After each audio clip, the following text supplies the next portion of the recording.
It's hard to know where to begin, but I feel like I need to get this off my chest. Maybe writing it all down will help me find some clarity, or at the very least, give me a place to start untangling the mess my life has become. I'm sorry if this sounds like a ramble. There's just so much to unpack, and even now, I'm not sure how to make sense of it all. Hopefully, sharing my story will help me figure out what to do next, because, honestly, I'm at a loss. I'm 30 years old, and for the last 8 years I've been married to the love of my life, Adam, who's 34. Together, we've built a life I was proud of, a life I thought was solid, unshakable. We have 2 amazing kids, our 6-year-old daughter Emma and our 4-year-old son Lucas. For the longest time, I believed we had it all. Our days were filled with the usual chaos of family life, but it was the kind of chaos that made my heart full. Our cozy home, our laughter-filled weekends, and the unbreakable bond Adam and I shared, it all felt like something out of a dream. But life, as I've come to learn, has a way of sneaking in shadows when you least expect it. The storm in my life didn't brew overnight. It began subtly, quietly, until it became impossible to ignore. And the catalyst for all of it was my older sister, Vanessa. She's 34, the same age as Adam, and despite being my sibling, our lives couldn't be more different. While I settled into married life and motherhood, Vanessa seemed perpetually stuck in a whirlwind of failed relationships and restless dissatisfaction. I've always loved Vanessa. How could I not? She's my sister. But loving her hasn't always been easy. Her relationships have always been messy, to put it mildly. There's a pattern to Vanessa's love life, one I've witnessed more times than I care to admit. Things would start out promising enough with Vanessa falling fast and hard for someone new. But inevitably, the cracks would show. She'd push them away, pick fights over trivial things, or become so controlling and possessive that her partner would feel suffocated. Time and time again, her relationships would crumble, leaving her angry and heartbroken. Vanessa's romantic struggles always seemed to spill over into my life. She'd often vent to me, comparing her misfortunes to my seemingly perfect marriage. "Even you found a man like Adam," she'd say, the bitterness in her voice hard to miss. I tried not to take it personally. I knew she was hurting. But it was hard not to feel like her words were meant to cut. Despite her flaws, I kept hoping Vanessa would find happiness. I even tried to help her along the way, once introducing her to a friend of Adam's who I thought might be a good match. But Vanessa's intensity and erratic behavior quickly scared him off, and I realized I couldn't risk my friendships trying to fix her love life. Still, I kept hoping she'd turn things around. I wanted to see her happy, to see her grow past the self-destructive patterns that seemed to hold her back. 2 years ago, my hope for Vanessa was shattered in a way I never saw coming. It was a warm summer evening, and Adam and I were celebrating our 6th wedding anniversary with a big family barbecue at our parents' house. It was the kind of day you look back on and smile, a day filled with laughter, good food, and the warmth of being surrounded by loved ones. Our kids played happily with their cousins, and for a moment, it felt like everything in my world was exactly as it should be. As the evening wound down, Vanessa pulled me aside. At first, I thought she was going to offer me a heartfelt anniversary wish, and for a brief moment, I was touched.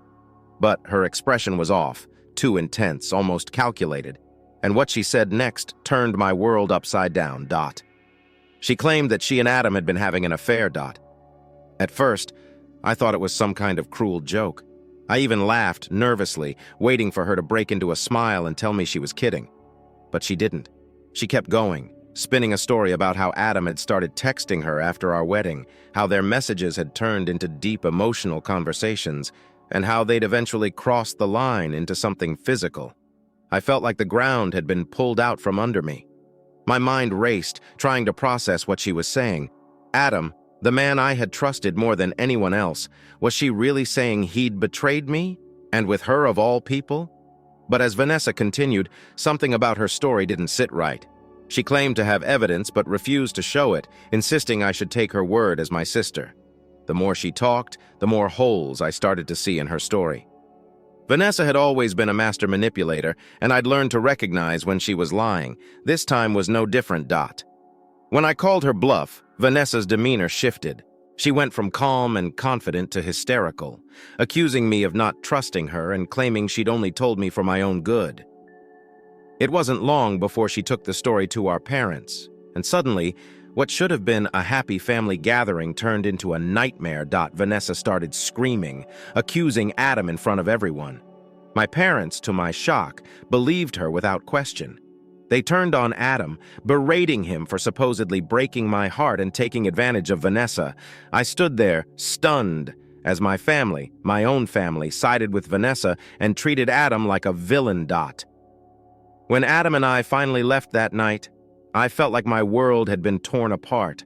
My sister had accused my husband of something unthinkable. My parents had turned their backs on us, and I was left questioning how things had gone so horribly wrong. But deep down, I knew one thing for sure. I believed Adam. That belief became my anchor as I tried to navigate the chaos Vanessa had unleashed. Little did I know the storm was only just beginning. The days following that barbecue were some of the hardest of my life. It felt like I was stuck in some surreal nightmare, one I couldn't wake up from. I'd always thought of my family as my safe haven, the people I could count on no matter what. But now, it felt like they were strangers, blindly siding with Vanessa and turning their backs on me and Adam. It was beyond heartbreaking. Vanessa, for her part, wasted no time turning the situation into a spectacle. She told anyone who would listen about Adam's supposed betrayal. My parents were eating it up, their disappointment in Adam and me written all over their faces every time we tried to defend ourselves. The worst part was how quickly my parents dismissed everything Adam and I said. Why would Vanessa lie about something like this? They asked over and over again, as if that was proof enough. They refused to see the patterns, the lies, the manipulations, the chaos Vanessa had left in her wake all her life. To them, she was the victim, and Adam and I were the villains. Meanwhile, Adam was struggling in his own way. I could see the toll it was taking on him, the sleepless nights, the constant worry about how this would affect not just our family but his reputation. And then there were our kids. Emma and Lucas were too young to understand what was going on, but they could feel the tension. They asked why Grandma and Grandpa weren't visiting as much and why everyone seemed so upset. Trying to shield them from the drama became another exhausting layer on top of everything else. I wanted to fix things. I wanted to sit my parents down, show them the holes in Vanessa's story, and make them see the truth. But every attempt was met with resistance. My mom called me blind for standing by Adam, while my dad said I was choosing a man over my family. They didn't seem to realize or care that the man they were talking about was the father of their grandchildren, the person who had been by my side for nearly a decade. Vanessa, of course, continued to play the victim. She soaked up the attention from everyone, twisting the narrative to make Adam and me look worse with each retelling. At one point, she even claimed Adam had blackmailed her into staying quiet about the affair. It was so absurd, so obviously false, but no one called her out. They just nodded along, feeding her delusions. Through all of this, Adam stayed calm. He was hurt, obviously, but he never lashed out.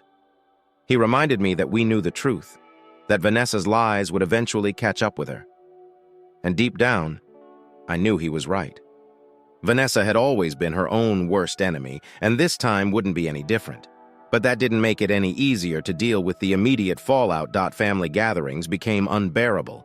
My parents would barely acknowledge Adam, and when they did, it was with thinly veiled contempt. The tension was so thick, it was suffocating. For a while, I tried to push through it, thinking things would blow over eventually. But it became clear that wasn't going to happen. Not as long as Vanessa kept stoking the flames. Finally, Adam and I made the painful decision to distance ourselves. We stopped attending family events and limited our contact with my parents. It was a difficult choice, especially for the kids, but we couldn't keep subjecting ourselves to the toxic environment Vanessa had created. We needed to protect our peace, even if it meant stepping away from people we loved. In the weeks that followed, the silence from my family was deafening. I kept hoping for a phone call, an apology, some acknowledgement that they'd been wrong. But it never came. Instead, I watched from the sidelines as Vanessa continued to spin her web of lies. She told everyone that Adam and I had cut her off because we couldn't face the truth. She even implied that I was in denial about Adam's supposed affair and that I was too afraid to leave him. It was infuriating, but also incredibly sad. Vanessa's need for validation had driven her to destroy her own family, and she didn't even seem to realize it. What made it even harder was seeing how much this hurt Adam. He'd always been close to my parents, and losing that relationship was a heavy blow. But he never once blamed me. If anything, he was my rock, reminding me that our little family, the one we'd built together, was what really mattered. There were moments when the weight of it all felt unbearable. I'd lie awake at night, replaying the barbecue in my mind, wondering if there was something I could have said or done differently. I'd think about the kids, about how much they missed their grandparents, and wonder if we were doing the right thing by keeping our distance. And then there was Vanessa. Despite everything she'd done, part of me still cared about her.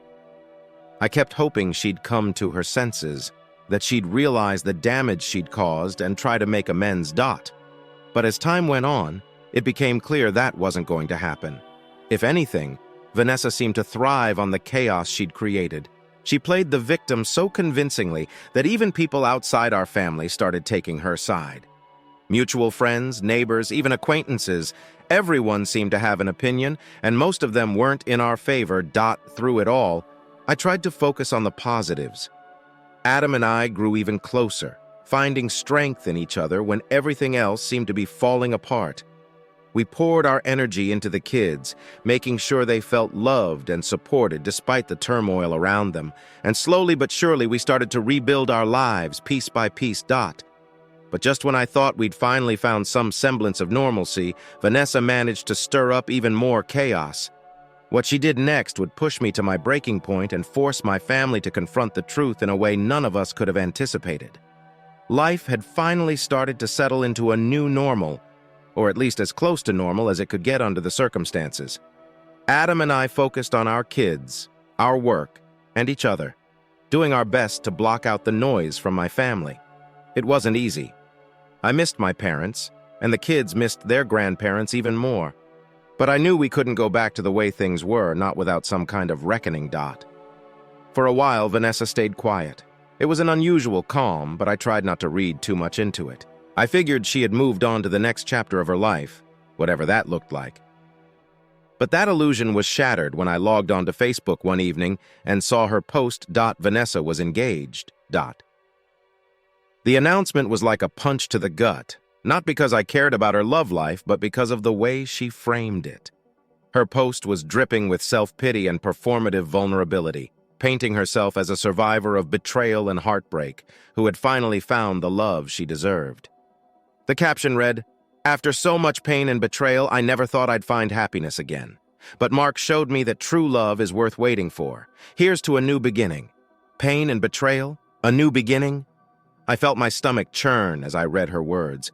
Vanessa had twisted the narrative again, using the lies she'd told about Adam and me to paint herself as a victim. The photos she posted, her smiling beside a tall, clean-cut man I assumed was Mark, were met with an outpouring of support. Relatives, old friends, and even casual acquaintances flooded the comments with praise for her strength and resilience. Some of the comments were downright infuriating. "Good for you, Vanessa. You deserve so much better after everything you've been through." Or worse, "It's great to see you move past all that toxicity. Stay strong." Toxicity? Me? Adam? I wanted to scream. These people had no idea what really happened, but they were lining up to applaud Vanessa for her bravery. Meanwhile, Adam and I were left picking up the pieces of a life she'd nearly destroyed. But what really got to me wasn't the post itself. It was Mark. As I stared at his smiling face, I couldn't help but feel sorry for him. He had no idea who Vanessa really was or what she was capable of. He didn't know about the lies, the manipulations, or the chaos she'd caused in our family. And I had no doubt she'd told him her version of the story, the one where she was the poor, misunderstood sister wronged by her cruel in-laws. For a moment, I considered reaching out to Mark, warning him about what he was getting into, but I quickly dismissed the idea. It wasn't my place to interfere in their relationship. Mark would have to figure out the truth for himself, just like I had. As much as I tried to push Vanessa's engagement out of my mind, it wasn't long before she forced her way back into my life, this time more aggressively than ever. It started with a string of missed calls from an unknown number. At first, I assumed it was spam and ignored them. But when the calls kept coming, I decided to pick up Dot. The moment I answered, I was met with Vanessa's voice, loud and angry. She didn't waste a second, launching into a tirade of insults and accusations. I barely had time to register her words. They came out so fast and so venomous. I tried to get a word in to ask her what on earth she was talking about, but she wouldn't let me speak. "You ruined my life!" she screamed. "How could you sit there pretending to be innocent after everything you've done?" She hung up before I could respond, leaving me reeling. What had I done? I hadn't spoken to Vanessa in months. I hadn't even mentioned her engagement to anyone outside of Adam. What could I have possibly done to make her this furious? Desperate for answers, I called the one family member I still trusted, Uncle Tom. He'd been a steady presence throughout the chaos, never taking sides but always offering a level-headed perspective. If anyone knew what was going on, it would be him, Dot. When I explained what had happened, Uncle Tom sighed heavily. "Vanessa's engagement was called off," he said. "Mark broke it off after he found out about, well, everything. Everything. I didn't even need to ask what he meant. It turned out Mark, suspicious of the tension between Vanessa and me, had started digging. He'd heard bits and pieces of the affair story from family gossip, and wanting to understand the rift, he pressed Vanessa for answers. Dot. But Vanessa's lies caught up with her. Mark didn't just uncover the truth about the fake affair, he discovered something even worse. While Vanessa was spinning her tales about Adam, she'd been cheating on Mark with a guy she met on a dating app. Mark found their explicit messages on her phone, along with evidence of their meetups. Dot, faced with the double betrayal, the fabricated affair and her real-life cheating, Mark had enough. He ended the engagement and walked away, leaving Vanessa to face the fallout. She confessed to him about the lies, Uncle Tom added. Told him there was never an affair with Adam, but it didn't matter. The damage was done. Hearing those words should have felt like vindication, but instead, I felt a deep sense of exhaustion. Vanessa's lies were finally exposed, but the cost had been so high. She'd dragged Adam and me through hell, shattered our family, and destroyed her own engagement, all for what? Attention? Validation? The fallout was swift. Once Mark broke things off, Vanessa's web of lies unraveled. Relatives who had sided with her started backpedaling, suddenly unsure of what to believe. My parents, who had staunchly defended her, were left to reckon with the fact that they'd been manipulated too. Dot.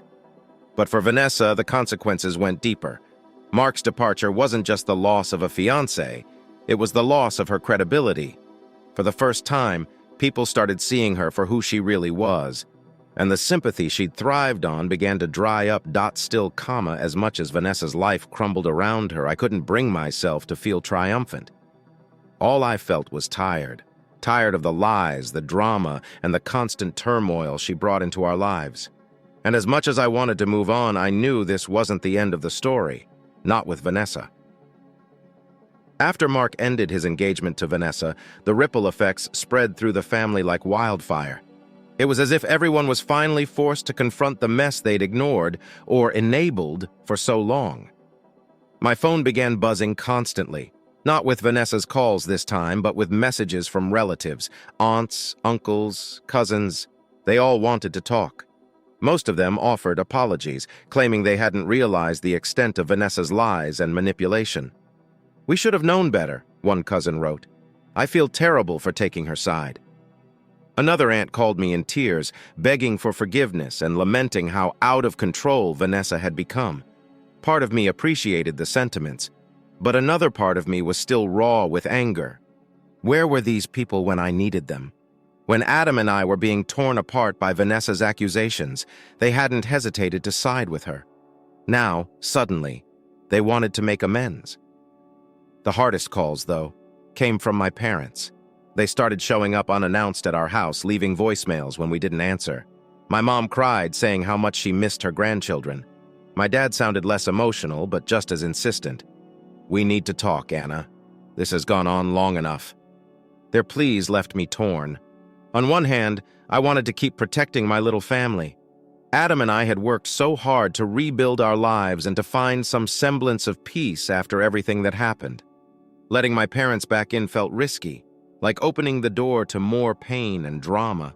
On the other hand, they were still my parents. And despite everything, I missed them. Adam, as always, stayed patient and supportive. "You don't have to decide right away," he told me one night as we sat on the couch. "Take your time. Do what feels right for you and the kids." Eventually, I decided to let them visit. Not for me, but for Emma and Lucas. They missed their grandparents, and as much as I wanted to keep them shielded, I couldn't justify cutting them off completely without at least trying to rebuild some kind of relationship. But I knew I needed to set boundaries, clear ones. I wasn't ready to forgive and forget. Not yet. The visit was awkward at first. My parents tried to keep things light, doting on the kids and making small talk. But there was an elephant in the room, and it didn't take long for it to come up. Over dinner, my dad cleared his throat and looked at me. "We owe you an apology," he said, his voice heavy with regret. "We should have listened to you and Adam. We were wrong to take Vanessa's side without hearing you out." My mom chimed in, tears in her eyes. "We didn't want to believe she would lie about something so serious. But now, we see how much damage we caused. We're so sorry, Anna." Their words were sincere, but they didn't erase the hurt. I told them as much, explaining how abandoned I'd felt and how betrayed. They listened quietly, nodding, and for the first time, I felt like they truly understood the depth of the pain they'd caused. But one thing still lingered: Vanessa. When I asked where she was and what she was doing, my parents exchanged a glance. My mom sighed. "She's staying with us, but she's not doing well. She's angry, embarrassed, and she's still blaming everyone else for what happened." I wasn't surprised. Vanessa had always struggled to take accountability, and this situation was no different. Apparently, she'd even tried to spin a new story, claiming I had cheated on Adam and he'd secretly been in love with her all along. My parents admitted they didn't believe her anymore, but the fact that she was still trying to tear me down stung. I suggested therapy, not just for Vanessa, but for all of us. The lies and betrayal had left scars that wouldn't heal on their own, and it was clear Vanessa needed professional help to break free from her destructive patterns. My mom hesitated but promised to look into it. Whether Vanessa would actually go was another story. Meanwhile, something unexpected happened. Adam and Mark started talking. What began as a brief exchange to clear the air turned into a surprising friendship. They bonded over their shared experience of dealing with Vanessa and discovered they had a lot in common. Adam would occasionally update me on their conversations, and while it was strange at first, I found it comforting. Mark had been another casualty of Vanessa's lies, and it felt good to know he was moving on, just as we were. But Vanessa's unraveling wasn't over. Her lies had left her isolated, even among the family members who once supported her. Mutual friends distanced themselves, tired of her drama. At one point, she even showed up at my parents' house in tears, claiming she was done with everything and threatening to leave town. My parents, still clinging to hope, tried to console her, but I could tell they were at their wits' end. For me, the hardest part was watching my kids process everything. They didn't understand why Aunt Vanessa wasn't around anymore or why family gatherings felt so different. Emma, especially, started asking questions. "Why doesn't Grandma visit more? Did we do something wrong?" It broke my heart. I didn't want to burden my children with the messy truth, so I kept my answers vague. "Sometimes grown-ups make mistakes, and it takes time to fix them," I told her, hoping it would be enough. As much as I wanted to move forward, the shadow of Vanessa's actions loomed large. The damage she caused couldn't be undone, but Adam and I were determined to protect our family from any further harm. We focused on the positives, our love for each other, the joy our kids brought into our lives, and the small but meaningful steps we were taking to rebuild trust with my parents. Still, a part of me couldn't let go of the anger and sadness. I kept wondering if there was something more I could have done, some way to reach Vanessa before things spiraled out of control. But deep down, I knew the truth.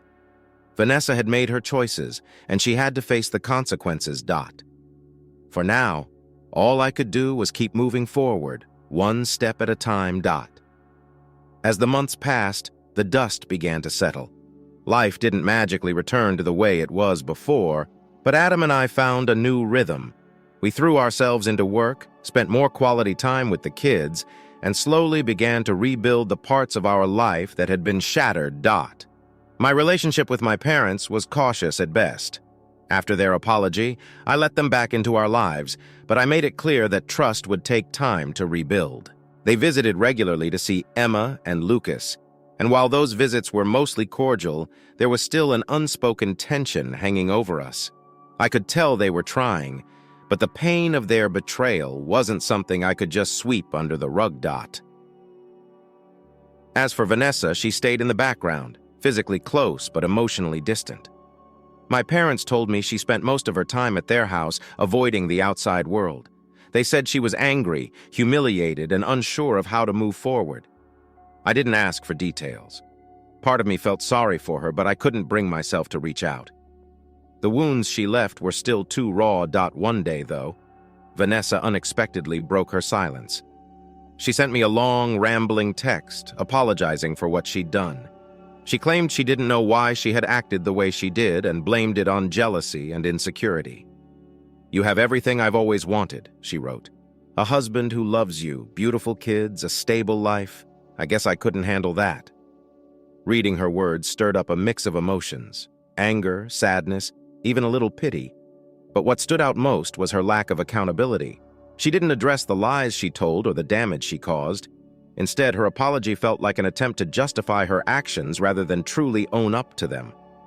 I didn't respond. Adam supported my decision.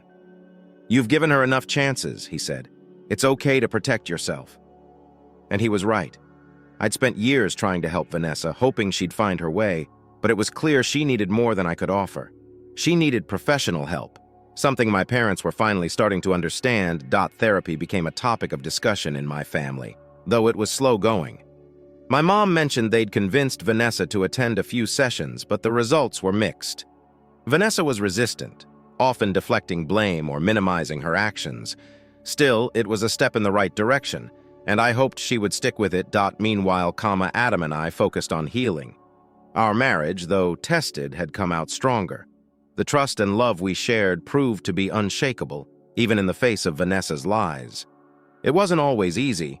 There were moments of doubt, nights when the weight of everything felt overwhelming, but we leaned on each other and found strength in our shared commitment to our family. One surprising source of support was Mark. He and Adam had formed an unlikely friendship, and they continued to check in with each other regularly. Mark was doing well, focusing on his career and slowly dipping his toes back into dating.